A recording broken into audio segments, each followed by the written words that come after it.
Hello lovelies, welcome to my channel.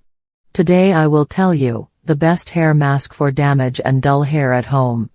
So don't skip the video and watch till end because it will surprise you. So let's start.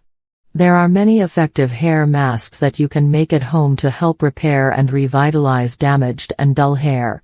Here are a few options. 1.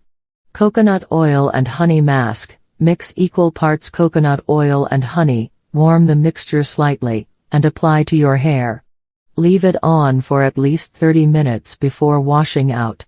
2. Banana and avocado mask. Mash 1 ripe banana and 1 ripe avocado together, and apply the mixture to your hair.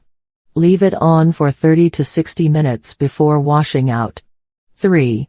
Egg and olive oil mask. Beat 1 egg and mix in 2 to 3 tablespoons of olive oil. Apply to your hair and leave it on for 30 to 60 minutes before washing out. 4.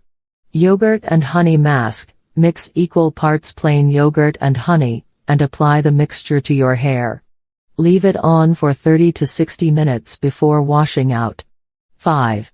Aloe vera and coconut oil mask. Mix 2 to 3 tablespoons of aloe vera gel with 1 to 2 tablespoons of coconut oil. Apply to your hair and leave it on for 30 to 60 minutes before washing out. Remember to use a hair mask once a week to see the best results. If you like my video then subscribe to my channel, and hit the bell icon. Thanks for watching.